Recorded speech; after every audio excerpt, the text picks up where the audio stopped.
এখন থেকে প্রায় 800 বছরের কিছু বেশি এর আগে এই পৃথিবীতে বাতিনিয়া নামে একটা সম্প্রদায়ের আবির্ভাব হয়েছে। কি নাম? বাতিনিয়া। আল্লামা দাইলামি তার কিতাবে আনছেন। এই বাতিনিয়া সম্প্রদায়, তাদের নেতা যে ছিল তার নাম ওবায়দুল্লাহ বিন হাসান। কি নাম নেতার নাম? ওবায়দুল্লাহ বিন হাসান। তার কিছু মুরিদ তৈরি হলো, অনুসারী তৈরি হইল। এই অনুসারীদেরকে সে বুঝাইতে লাগলো, তোমাদের ঘরে যে বোন আছে, সুন্দরী বোন, এই বোন তুমি দেইখা শুইনা বড় করলা, এই বোন তোমাদের সামনে বড় হলো, তুমি তোমার বোনকে বুঝলা, তোমার বোনও তোমারে চিনলো, তুমি তার ভাই, ভাইয়ের রুচিগুলা বোন বুঝে, বোনের রুচিগুলা ভাই বুঝে, এমন একটা বোনকে অন্য কারো বিবি বানায়া কেমনে তোমরা পাঠাও? নাউজুবিল্লাহ। সে তার অনুসারীদেরকে বলল, কয় বিবেক তো এটা দেয় না, বিবেক তো বলে যে বোন আসলেই তো বোন রে ভাই সবচেয়ে বেশি চিনে। তো সে বিবেকের কাছে বলল সব অনুসারীদেরকে যে না না, বোন রে অন্য কোথায় দেওয়া এটা বিবেক পরিপন্থী কাজ, তাই বোন রে কোথাও দিবা না, আপন ভাই তার আপন বোনকে বিয়ে করো। এটা তার বিবেকের দ্বারা সবাই বুঝাইলো। আসলেই বিবেক এটা কয়, বিবেক আসলেই কয় বোন রে ভাই সারা জীবন দেখছে, আর বোন ভাইকে সারা জীবন দেখছে, দুইজন দুইজনরে চিনছে, এটা আসলেই তো বিবেক কয়। কিন্তু বিবেক, ওই যে বললাম, বিবেক বললেই তো হবে না, এই বিবেকের ভুলটা ধরবে কে? ইসলাম এসে বলে দিবে না, আপন বোনকে এই ভাই বিয়ে করা হারাম। এখন বিবেক আপনার যেখানে এসে বলতেছে যে বিবেক বলতেছে বোন তার ভাইকে চিনে, বোন তার ভাইকে চিনে, ভাই তার বোনকে চিনে, সারা জীবন দেখাশোনা করছে, এরাই তো বিয়ে করা। ওই ওবায়দুল্লাহ বিন হাসান তার অনুসারীদেরকে বুঝাইছে কি, এটা বিবেক এই কথাই বলে। কোরআন সুন্নাহ এসে বলতেছে না, এখানে বিবেক তোমাকে ভুল সাজেশন দিচ্ছে। কোরআন সুন্নাহ এসে বলে দিচ্ছে ভাইয়ের জন্য বোনকে বিয়ে করা হারাম। তাহলে বলেন তো, পঞ্চ ইন্দ্রিয় আর বিবেক এই দুইটাই জ্ঞানের মাধ্যমের মধ্যে সীমাবদ্ধ রাখবো, না এলমে ওহিও লাগবে? এলমে ওহি লাগবে। এই তো বুঝে আসছে আপনাদের। এলমে ওহি বলতেছে সুদ দিলে তোমাদের চোখে দেখা যায় বাড়ে। এলমে ওহি আপনাদেরকে বলতেছে সুদ দিলে তোমাদের চোখে বাড়ে, এটা তোমাদের বিবেক বুদ্ধি কয় যে সুদ দিলে আসলেই তো বাড়ে। এলমে ওহি বলতেছে না, সুদ দিলে যে বাড়ে এটা তোমাদের বিবেক বলতেছে, আর এলমে ওহি বলতেছে না, সুদ দিলে কমে আর যাকাত সদকা করলে বাড়ে। এখন বলবেন হুজুর এটা আকলে ধরে না। জ্ঞান লাভ করার প্রধান তিনটি মাধ্যম মনে রাখবেন। জ্ঞান লাভ করার তিনটি মাধ্যম, আগের মতোই রাখেন, আওয়াজ বাড়ানো দরকার নেই, প্রথমে যেমন ছিল তেমনই রাখেন। জ্ঞান অর্জনের তিনটি মাধ্যম। 1 নম্বর পঞ্চ ইন্দ্রিয়। পঞ্চ ইন্দ্রিয় মানে চোখ, কান, নাক, জিহ্বা, ত্বক।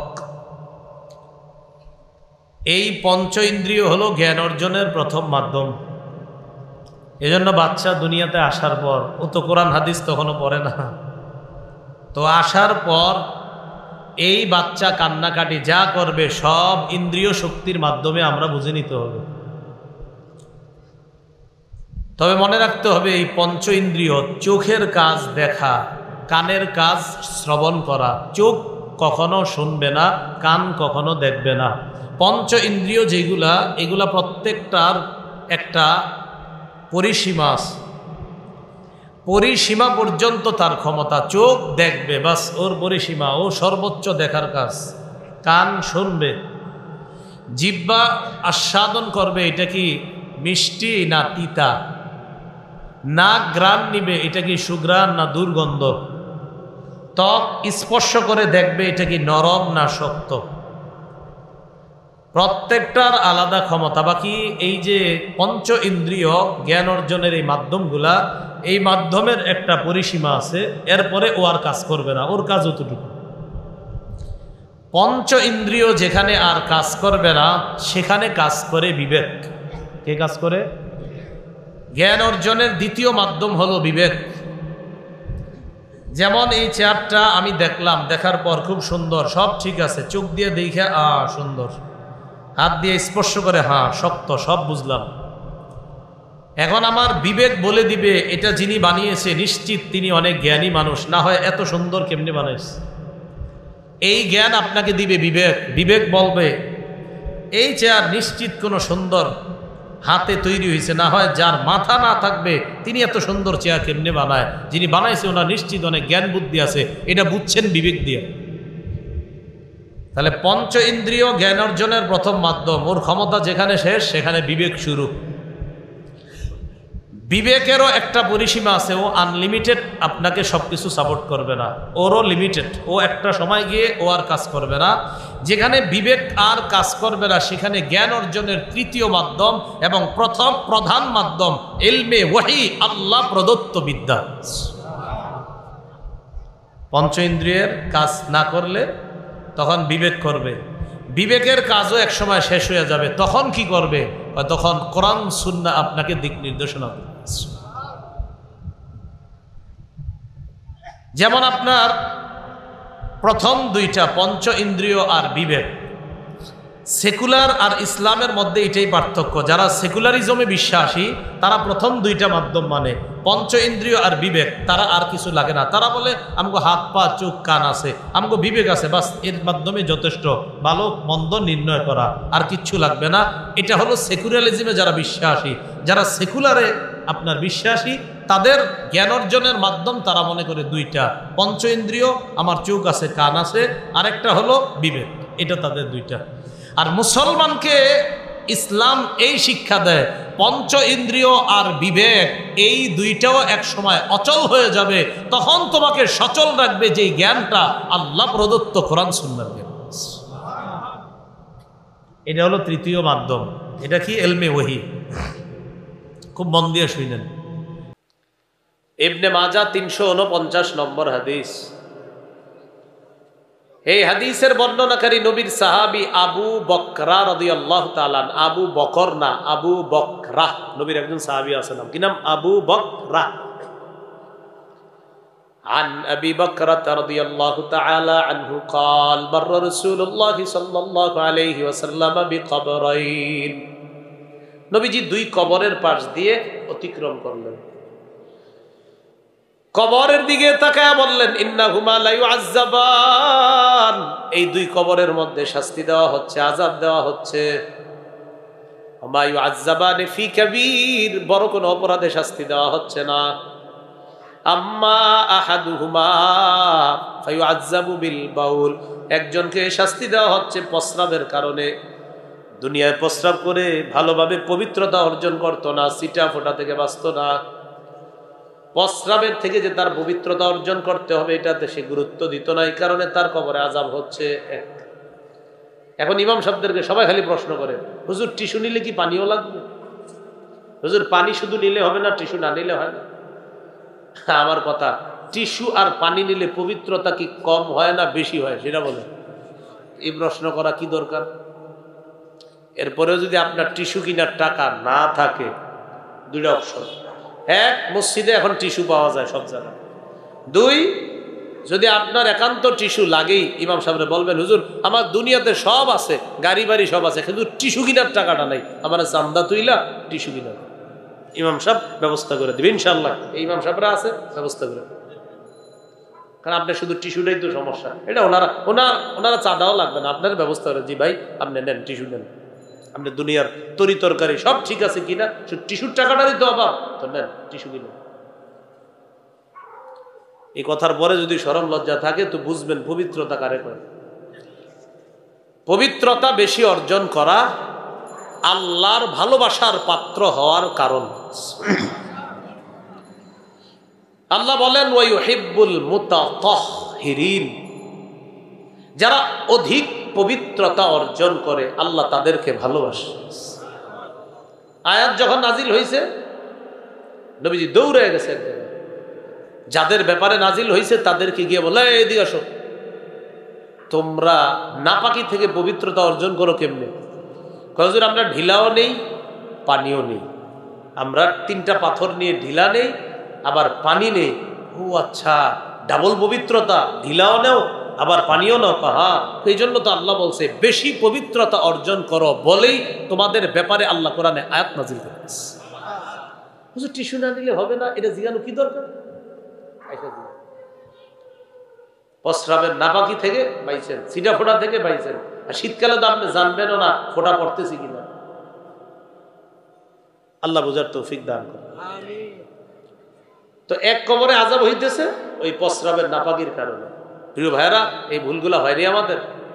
লেখা আছে দাঁড়িয়ে প্রস্রাব করবেন না মসজিদের ইয়াতে, এরপরও শুনি দাঁড়িয়ে প্রস্রাব করে, ওই সিটাগুলা না প্যান্টে এসে লাগতেছে, ওনার শরীরে এসে লাগতেছে। আবার আরেকটা কি হয়, আপনার দাঁড়িয়ে প্রস্রাব করলে ওই প্রস্রাবের সিটা আপনাদের প্রস্রাবখানার দেয়ালগুলাতে লাগতেছে। এক নাম্বার, প্রস্রাবের কারণে তার কবরে আযাব হয়েছে। ওয়া আম্মাল আখারু ফায়ুআযাবু বিল গীবা, আরেক কবরের মধ্যে আযাব হয় গীবতের কারণে। নাউযুবিল্লাহ। গীবত বলেন কি? হাদিসের মাধ্যমে জানলাম গীবত করা কবরে আযাব হওয়ার কারণ। 2, যে ব্যক্তি গীবত করবে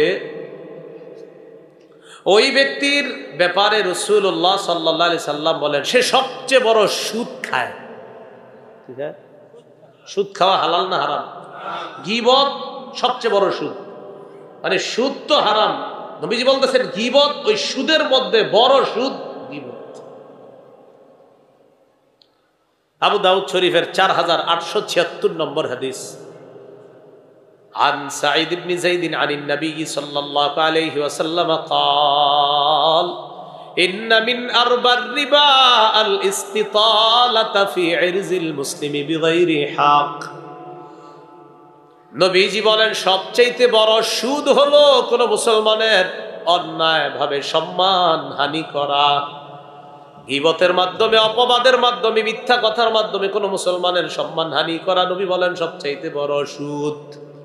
আল্লাহ জবানকে হেফাজত করার তৌফিক দান। গীবতের ক্ষতি নাম্বার 3, যে ব্যক্তি গীবত করবে, কোন মুসলমানের ইজ্জতে আঘাত করবে, আল্লাহ তারে তার ঘরে হলেও লাঞ্ছিত করে ছাড়বে। ওর ঘরে হলেও, মনে করেন ও গীবত করে আরেকজনের, টেনশনে আছে আমি বাহিরে গেলে সমস্যায় যদি পড়ি, তো ঘরে থাকে সেফটির জন্য। রাসূল বলেন তোমারে ঘরে অপমান করবে না। আবু দাউদ শরীফের বর্ণনা 4880 নম্বর হাদিস। এই হাদিসের বর্ণনাকারী সাহাবীর নাম আবু বারজাহ আল আসলামী রাদিয়াল্লাহু তাআলা। عن أبي برزة الأسلمي رضي الله تعالى عنه قال قال رسول الله صلى الله عليه وسلم يا معشر من أسلم بلسانه ولم يدخل الإيمان قلبه। ওই সমস্ত মুসলমান যারা মুখে ইসলাম গ্রহণ করেছ, যাদের কলবের মধ্যে এখনো ঈমান ঢুকে নাই। লা তাগতাবুল মুসলিমিন, তোমরা মুসলমানদের গীবত করো না। নবী বলেন তোমরা মুসলমানদের গীবত করো না। ওয়ালা তাত্তাবিউ আওরাতিহিম, মুসলমানদের দোষ তালাশ করবা না। ফাইন্নাহু মানিত্তাবা আওরাতিহিম ইয়াত্তাবিইল্লাহু আওরাতা, কোন ব্যক্তি যদি অন্য মুসলমানের দোষ তালাশ করে, আল্লাহ তার দোষগুলা প্রকাশ করে দেয়। তাকান, আমরা দুইজন, আমি খুঁজি ওনার দোষ, আল্লাহ আমারটা, আমি খুঁজি ওনারটা, আল্লাহ আমারটা। ওনারটা আমি পাইতেও পারি, নাও পাইতে পারি, আল্লাহ তো আমারটা নিশ্চিত জানে। ওনারটা আমি জানতেও পারি দোষ, নাও জানতে পারি, আল্লাহ নিশ্চিত আমারটা জানে। নবী বলেন কোন মুসলমানের পিছনে শুধু লাগছো তুমি দোষ খোঁজার জন্য, আল্লাহ তোমার দোষ প্রকাশ করে ইয়াফজাহু ওয়ালাউ কানা ফি বাইতিহি, তোমার ঘরে হলেও তোমাকে লাঞ্ছিত করেছে। আবার বুঝেন, আমরা দুইজন, আমি ওনারটা তালাশ করি দোষ, আমি কি নিশ্চিত পাবো? না, পাইতেও পারি, নাও পাইতেও। আল্লাহ আমারটা পাবেনি নিঃসন্দেহে, ইনশাল্লাহ নিঃসন্দেহে আমারটা আল্লাহ নিঃসন্দেহে পাবে। তো একটু ভাবেন তো, আমি মাখলুকেরটা, খালেক আমারটা, আমি মাখলুকেরটা পাইতেও পারি, নাও পাইতে পারি, খালেক কিন্তু আমার দোষ জানে, একদম প্রকাশ করে। আল্লাহ আমাদেরকে বোঝার তৌফিক দান করে। এলো 3 নাম্বার ক্ষতি, যে মাখলুকের পিছে যদি আমি লাগি, খালেক আমার অপমান করে ছাড়বে। গীবতের 4 নাম্বার ক্ষতি, গীবত করলে গীবতটা বাইর হইয়া এটা বাতাসের সাথে মিশা দুর্গন্ধযুক্ত হয়। আমাদের নাকে দুর্গন্ধ আসলে আমরা মনে করি এটা ট্যানারির দুর্গন্ধ, কথার কথা, অথবা এটা সাপ মরা দুর্গন্ধ, এটা কুকুর মরা দুর্গন্ধ। সব দুর্গন্ধ যে সাপ মরা এমন না, অনেক দুর্গন্ধ গীবতের যেটা আমি আপনি জানি না, নবী ওহির মাধ্যমে জেনে ফেলছে। একটা দুর্গন্ধ নাকে আসছে, নবী কয় এটা গীবতের দুর্গন্ধ। মুসনাদে আহমদ হাদিসের কিতাব 14,784 নম্বর হাদিস। এই হাদিসের বর্ণনাকারী জাবের রাদিয়াল্লাহু তাআলা عن جابر بن عبد الله رضي الله تعالى عنه قال كنا مع النبي صلى الله عليه وسلم فارتفعت ريح منتنا আমরা আল্লাহর নবীর সাথে ছিলাম, একটা পচা দুর্গন্ধযুক্ত বাতাস আমাদের কাছে আসছে। সবার নাকে এই বাতাসটা গেছে, সবার নাকে এই বাতাসটা গেছে। নবীজি বলেন আতাদরুনা মা হাযিহির রিহ, এটা কিসের বাতাস তোমরা জানোনি? হাযিহি রিহুল্লাযিনা ইয়াগতাবুনাল মুমিনিন, এটা হলো তাদের বাতাস যারা মুমিনদের গীবত করে, যারা মুমিনদের গীবত করে, এটা তাদের বাতাস। কোন এলাকায় মনে হয় মুমিনদের গীবত হইছে, ওই গীবতের বাতাস আমাদের নাকের মধ্যে আইসা লাগছে। মাঝে মাঝে আমাদের নাকে কত দুর্গন্ধ আসে, আমরা মনে করি এটা অমুকের দুর্গন্ধ। আমার আপনার তো জানা নাই, না জানি এটা কার গীবতের দুর্গন্ধ। আমগো দেশে এই দুর্গন্ধ বেশি গীবতেরই, কারণ গীবত এটা এখন আপনার সব জায়গায় চলছে। আল্লাহ আমাদেরকে হেফাজত করে। হ্যাঁ, গীবত গীবাতের মজা, খালি মজা, গীবতে কিন্তু খুব মজা। 5 নম্বর, যে ব্যক্তি গীবত করে কিয়ামত পর্যন্ত তামার নখ দিয়ে তার চেহারা আর বুক সে খামচাইতে থাকবে। আবু দাউদ শরীফের 4878 নম্বর হাদিস। এই হাদিসের বর্ণনাকারী আনাস ইবনু মালিক রাদিয়াল্লাহু তাআলা عن أنس بن مالك رضي الله تعالى عنه قال قال رسول الله صلى الله عليه وسلم لما عرج بي مررت بقوم لهم أصفار من نحاس يخمشون وجوههم وصدورهم। নবী বলেন মেরাজের রাতে আমি রওনা করলাম, একদল মানুষের পাশ দিয়ে গেলাম, যাওয়ার সময় তাদেরকে দেখলাম তাদের নখগুলা তামার নখ। তামার নখ, তামা চিনেননি? তামা তামা তামার নখ। এই তামার নখ দিয়ে তাদের চেহারা খামচায়, বুক খামচায়, চেহারা খামচায়, বুক খামচায়। আমি প্রশ্ন করলাম মানহা উলা ইয়া জিবরিল, জিবরিল এরা কারা? জিবরিল আমিন জবাব দেয় হা উলা ইল্লাযিনা কুলুনা লুহুমান নাস, এরা তারা যারা মানুষের গোশত ভক্ষণ করত দুনিয়ার মধ্যে, মানে গীবত করত, এরা তারা। কিয়ামত পর্যন্ত এইভাবে তারা তাদের মুখ আর বুক খামচাইতে থাকবে। 6 নম্বর, যারা গীবত করে, গীবতের ক্ষতি একটা, গীবত করা মানে পেটের মধ্যে এক গোলা আগুন ঢুকানো। একটা গীবত এক দলা আগুন, একটা গীবত এক দলা আগুন। প্রতি গীবত আগুন, প্রতি গীবত আগুন। গীবত বের করি মুখ দিয়ে, সাথে সাথে আগুনের দলা ঢুকে। গীবত বের করি মুখ দিয়ে, আগুনের দলা ঢুকে। দলিল আবু দাউদ শরীফের 4881 নম্বর হাদিসের বর্ণনা।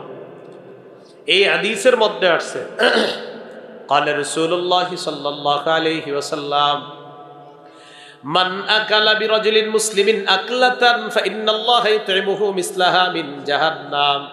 এক লোকমা খাবার খাইতে খাইতে গীবত করতেছেন, এক লোকমা খাবার এনেছে, আরে জানো লোকটা কত খারাপ, খাবারটা গিলছেন। فإن الله يطعمه مثلها من جهنم, যেই পরিমাণ খাবার গিলছেন আর গীবত করছেন, নবী বলেন ওই পরিমাণ আগুন জাহান্নামে তার পেটের মধ্যে আল্লাহ ঢুকায় দিবে। আগুন আল্লাহ খাওয়ায় দিবে। ইউতিমু মানে খাওয়ানো, আল্লাহ তারা খাওয়ায় দিবে ওই পরিমাণ আগুন। গীবতের 7 নাম্বার ক্ষতি, গীবত করা মরা জানোয়ারের গোশত খাওয়ার চেয়ে বড় অপরাধ করা। মরা জানোয়ারের গোশত খাওয়ার চেয়ে বড় অপরাধ করা। হাদিসের একটা কিতাব আছে আল আদাবুল মুফরাদ, 737 নম্বর হাদিস। জাআ মাইজ ইবনু আসলামী মাইজ ইবনু মালিক আল আসলামী রাদিয়াল্লাহু তাআলা আন ইলা রাসূলিল্লাহি সাল্লাল্লাহু আলাইহি ওয়াসাল্লাম। মাইজ ইবনে মালিক নামক একজন আল্লাহর নবীর কাছে আসছে। আসার পর কয়, হুজুর আমি ব্যভিচার করছি, আমার বিচার করেন। যাও, এটা করো নাই তুমি একবার। আবার আসছে, আসার পর কয়, হুজুর আমি ব্যভিচার করছি, বিচার করেন। না করো নাই, যাও তুমি। 3 নাম্বার বার আসছে, আয়েশা কয় হুজুর আমি ব্যভিচার করছি, বিচার করেন। নবী কয় আর তুমি করো নাই, যাও। চতুর্থবার আয়েশা কয় হুজুর আমি ব্যভিচার করছি, আকিম আলাইয়াল হাদ্দা, বিচার করেন। ফারাজামাহুন নবী সাল্লাল্লাহু আলাইহি ওয়াসাল্লাম ফির রাবিআ, চতুর্থবার আল্লাহ নবী তারে পাথর মারার ব্যবস্থা করলেন। চতুর্থবার পাথর মারার ব্যবস্থা করলেন। তো পাথর মেরে জিনার শাস্তি দেওয়া হলো। মরে পড়ে আসছে, লাশটা পড়ে রয়েছে। ফামাররা বিহি রাসূলুল্লাহ সাল্লাল্লাহু আলাইহি ওয়াসাল্লাম, লাশের পাশ দিয়ে নবী রওনা করছে। ওয়া মাআহু নাফারুম মিন আসহাবিহি, একদল সাহাবীও নবীর সাথে আছে। আবার বুঝেন, একজনের উপরে জিনার শাস্তি প্রয়োগ করে তাকে পাথর মেরে হত্যা করা হলো, লাশ পড়ে আছে, তার পাশ দিয়ে নবীজি গেছেন, সাহাবীদের একদল গেছে। ফাকালা রাজুলান মিনহুম ইন্না হাযাল খাইনা আতা রাসূলুল্লাহি সাল্লাল্লাহু আলাইহি ওয়াসাল্লাম মিরারা, এই খেয়ানতকারী নবীর কাছে বারবার আসছে, এই খেয়ানতকারী নবীর কাছে বারবার আসছে। কে বলতেছে? সাহাবীদের মধ্যে 2 জন। 3 বার আসার পর নবী ফিরাইয়া দিছে, চতুর্থবার নবী তারে হত্যা করার আদেশ দিছে। ফাকুতিলা কামা ইউক্তালুল কালবু, তারে কুকুরের মতো হত্যা করা হলো। দিল থেকে বলেন নাউজুবিল্লাহ। কথাটা নবীর পছন্দ হয়নি, নবীজি কিচ্ছু কয় নাই, নবী খুব কষ্ট পাইছে এই কথা।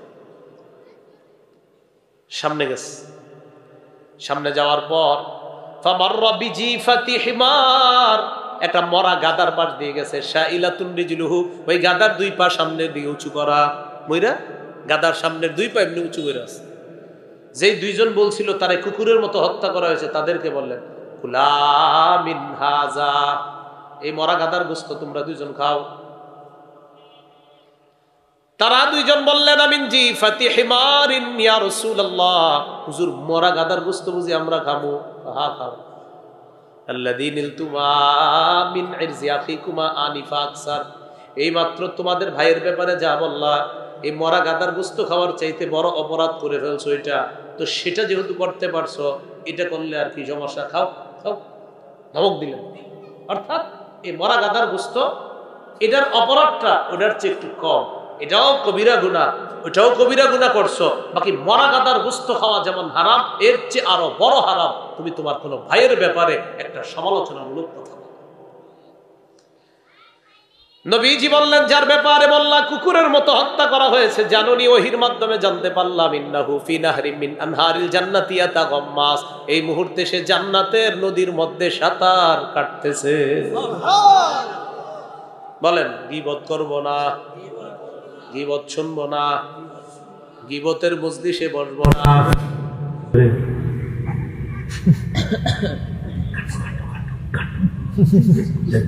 খাটো খাটো কানা কানা কানা ল্যাংরা ল্যাংরা,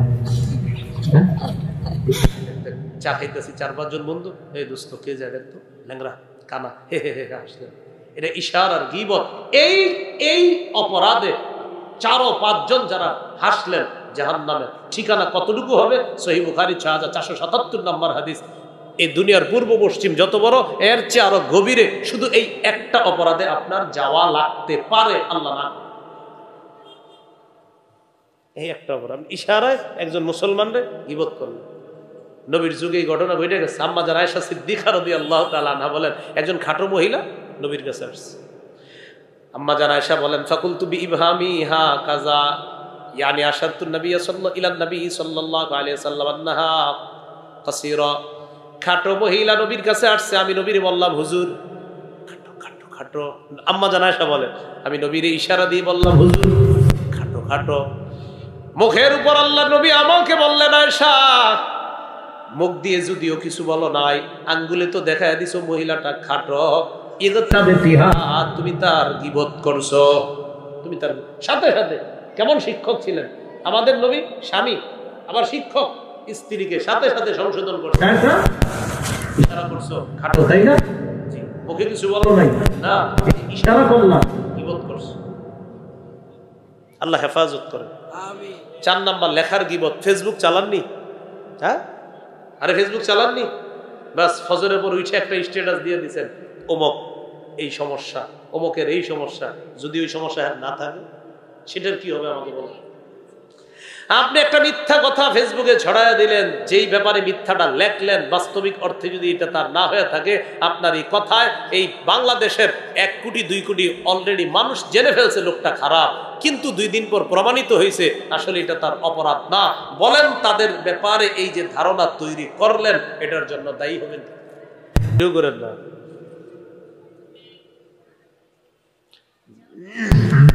ভিডিও করেন না। না করার পর ঠিক আছে চেহারা না দেখায় করতেছেন, না করার পর কোনো কাজ করবেন না। হ্যাঁ, এটা করলে কি হয়? সমস্যা হয়। হ্যাঁ,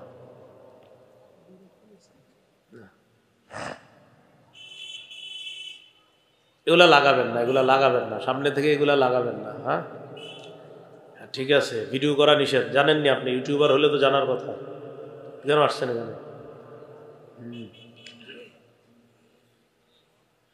আল্লাহ পাক রব্বুল আলামিন কাউকে মন্দ নামে ডাকতে নিষেধ করেছেন। মন্দ উপাধিতে কাউকে না ডাকা, মন্দ নামে না ডাকা। জালালউদ্দিন, নাম জালালউদ্দিন, কয় জালু মিয়া। জালু মিয়ার নাম যে জালালউদ্দিন, উনি না বলা পর্যন্ত আপনি বুঝবেন না ওনার নাম যে জালালউদ্দিন, বলতেছে জালু মিয়া। মাজহারুল ইসলাম মাজু মিয়া, ওনারে আপনি ছোটবেলা থেকে জানছেন ওনার নাম মাজু, আসলে ওনার নাম যে মাজহারুল, এটা উনি না বললে আপনি জানবেনই না। নামের বিকৃতি এমন ভাবে হচ্ছে, এগুলা নিষেধ। আর বিশেষ করে বিকৃত নাম যদি এমন হয় যেটাতে কবিরা গুনাহ হয়, তওবা না করলে কোরআনের ভাষা অনুযায়ী জালেম, জালেম হব। বলেন নাউজুবিল্লাহ। 11 নম্বর আয়াতে আল্লাহ 3টি অপরাধের কথা বললেন, 12 নম্বর আয়াতেও 3টি অপরাধ। তো আগের 3টা আর এখন হবে নাম্বার 4। ইয়া আইয়ুহাল্লাযীনা আমানু ইজতানিবু কাসীরাম মিনাজ-যন, হে ঈমানদারগণ তোমরা বেশি পরিমাণে অনুমান করা থেকে বাঁচো। ইন্না বা'দাজ-যন্নি ইসমু ওয়া লা তাজাসসু, কিছু কিছু অনুমান গুনাহ, কিছু ধারণা গুনাহ। আমরা কারো ব্যাপারে ধারণা সহজে করে ফেলি। আর ফেসবুকের যুগে তো একজন মানুষকে নগদ সেকেন্ডের মধ্যে একজন আল্লাহর ওলিরে শয়তান বানায়া দিতে আমাকে সময় লাগে না। একজনে লিখে দিছে অমুক এরকম, আপনিও বিশ্বাস করে ফেলছেন আসলে এরকম, কিন্তু আপনি যে বিশ্বাস করে ফেললেন যদি এরকম না হয়। এজন্য খারাপ ধারণা না করা, কিছু ধারণা পাপ। 5 নাম্বার ওয়ালা তাজাসসু, তোমরা আরেকজনের দোষ অনুসন্ধান করো না, সিআইডিগিরি করবা না, জাসুসি করবা না কারো পিছনে। 6 নাম্বার ওয়ালা ইয়াগতাব বা'দুকুম বা'দা, তোমাদের একজন আরেকজনের গীবত করবা না। গীবত আমাদের কাছে এখন ঘি ভাতের মতো। বলেন কিসের মতো? ঘি ভাত মজা, গীবত মজা, গীবত মজা, ঘি ভাত এটাও মজা। দোনোটা কি দিয়ে হয় বলেন তো? মুখ দিয়ে। ঘি ভাত মুখ দিয়ে খায়, মজা। গীবত মুখ দিয়ে করে, এটাও মজা, খুব মজা। একটার মাধ্যমে স্বাস্থ্যের উপকার হয়, আর একটার মাধ্যমে জাহান্নাম অবধারিত হয়। এই তাহলে ঘি ভাত এটাও মজা, গীবত খুব মজা। গীবত তো আপনার ঘি ভাতের চেয়ে আরো মজা। এই জন্য দেখবেন আমরা কোনো মজলিসে বসলে আপনি যদি ভালো ভালো কথা বলেন দেখবেন অতটা জমতেছে না মজলিস, কিন্তু যখন আপনি 2-4টা কারো নামে দোষ শুরু করবেন তখনই দেখবেন মজলিস পুরো জমে গেছে। হ্যাঁ, শুরু হয়ে গেছে, ওই যে আপনার মজা শুরু হয়ে গেছে। তো ইবলিসের মজা, গীবতের মজা। গীবত কাকে বলে? তিরমিজি শরীফের 1934 নম্বর হাদিসের বর্ণনা, 1934। মুসলিম শরীফের কিতাবুল বিররি ওয়াসসিলাতি ওয়াল আদাব বাবু তাহরিমিল গীবা, গীবত করা হারাম, এই শিরোনামে একটা হাদিস। عن أبي هريرة رضي الله تعالى عنه قال قال رسول الله صلى الله عليه وسلم أتدرون ما الغيبة রাসূলুল্লাহ সাল্লাল্লাহু আলাইহি ওয়াসাল্লাম বলেন, তোমরা কি জানো গীবত কাকে বলে? ক্বালু আল্লাহু ওয়া রাসূলুহু আ'লাম, আল্লাহ আর তার নবী ভালো জানে। নবীজি বললেন, যিকরুকা আখাকা বিমা ইয়াকরাহু, তুমি তোমার ভাইয়ের ব্যাপারে এমন কিছু বলা, কোন ব্যক্তির ব্যাপারে এমন কিছু বলা যে কথাগুলা যদি ওই ব্যক্তি শোনে তাহলে অপছন্দ করবে, তার ব্যাপারে এই কথাগুলা বলার নামই গীবত। আমি ওনার ব্যাপারে আপনাদের সামনে কিছু বলছি, উনি এখানে নাই, কিন্তু উনি যদি থাকতেন এগুলা অপছন্দ করতেন, এটি গীবত। কিলা আরাইতা ইন কানা ফি আখি মা আকুলু ইয়া রাসূলুল্লাহ, আমি যার ব্যাপারে বললাম সত্যিকার অর্থে যদি তার মধ্যে এই দোষগুলা থাকে তাহলেও কি গীবত হবে? এলাকার এক আব্দুর রহমানের কোন এক ব্যক্তির ব্যাপারে আপনাদের সামনে বললাম, নবীজিরে বললেন, হুজুর যদি আমি যার ব্যাপারে বললাম তার মাঝে যদি সত্যি সত্যি এই অপরাধটা থাকে তাহলেও কি গীবত? রাসূলুল্লাহ সাল্লাল্লাহু আলাইহি সাল্লাম বললেন, ইন কানা ফীহি মা তাকুলু ফাকাদ ইগতাবতা, যার ব্যাপারে তুমি বললা তার মধ্যে যদি এটা থাকে এটার নামই গীবত। ওয়া ইন লাম ইয়াকুন ফীহি মা তাকুলু ফাকাদ বাহাত্তা, তার মধ্যে যদি সেটা না থাকে এটার নাম হলো অপবাদ। বুঝে থাকলে বলেন, আমি একজনের সমালোচনা করছি, আসলে তার মাঝে এই দোষটা আছে, কি এটার নাম? গীবত। আসলে তার মাঝে এই দোষটা নাই, এটার নাম অপবাদ। বুঝে আসছে? তাহলে থাকলে গীবত, না থাকলে অপবাদ। গীবত একজন মুসলমানের সম্মান হানি করে, গীবতের মাধ্যমে একজন মুসলমানের সম্মান হানি হয়। একজন মুসলমানের সম্মান হানি করা হারাম। বলেন হারাম, সবাই বলেন কি? একটা হাদিস শোনেন তাহলে আপনারা বিষয়টা সহজ বুঝবেন। সহিহ বুখারীর বর্ণনা 1739 নম্বর হাদিস, 1739। এই হাদিসের বর্ণনাকারী সাহাবী আব্দুল্লাহ ইবনে আব্বাস রাদিয়াল্লাহু তাআলা আনহুমা। عن عبد الله بن عباس رضي الله تعالى عنهما قال أن رسول الله صلى الله عليه وسلم خطب الناس يوم النحر, নবীজি বিদায় হজে আরাফার দিনে অর্থাৎ কোরবানির দিনে রাসূলুল্লাহ সাল্লাল্লাহু আলাইহি ওয়াসাল্লাম, কোরবানির দিনে রাসূলুল্লাহ সাল্লাল্লাহু আলাইহি সাল্লাম একটা ভাষণ দিলেন সাহাবীদের উদ্দেশ্যে। কোন দিনে? কোরবানির দিন, অর্থাৎ 10ই জিলহজ। বলেন কয় তারিখে? 10ই জিলহজ।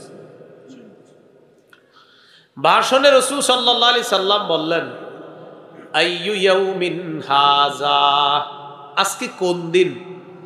তো জিলহজ মাসের 10 তারিখে আমরা কি কই? কোরবানির দিন। নবীজি বললেন, ইয়াউমুন হারাম, আজকের দিনটা সম্মানিত দিন। এরপর নবী বললেন, আইয়ু বালাদিন হাযা, এটা কোন শহর?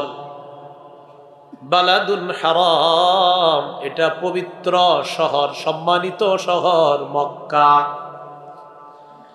এরপর নবী বললেন, আইয়ু শাহরিন হাযা, এটা কোন মাস? শাহরুন হারাম, এটা হলো সম্মানিত মাস, জিলহজ মাস।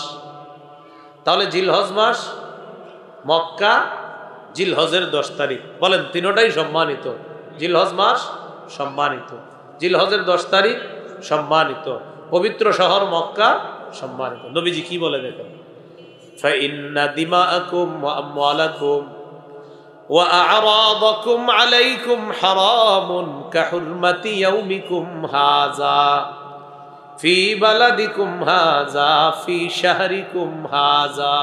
কি কয় দেখেন, জিলহজ মাস যেমন সম্মানিত, পবিত্র শহর মক্কা যেমন সম্মানিত, জিলহজের 10 দিন যেমন সম্মানিত, তেমনি ভাবে এক মুসলমানের রক্ত, এক মুসলমানের সম্পদ, এক মুসলমানের ইজ্জত, অপর মুসলমানের জন্ম, এই সম্মানিত জিলহজ, সম্মানিত মক্কা আর সম্মানিত কোরবানির দিনের মতো আমি নবী মুসলমানের ইজ্জতকে সম্মানিত বলে ঘোষণা করলাম। মুসলমানের ইজ্জত সম্মানিত কেমন? মক্কা যেমন সম্মানিত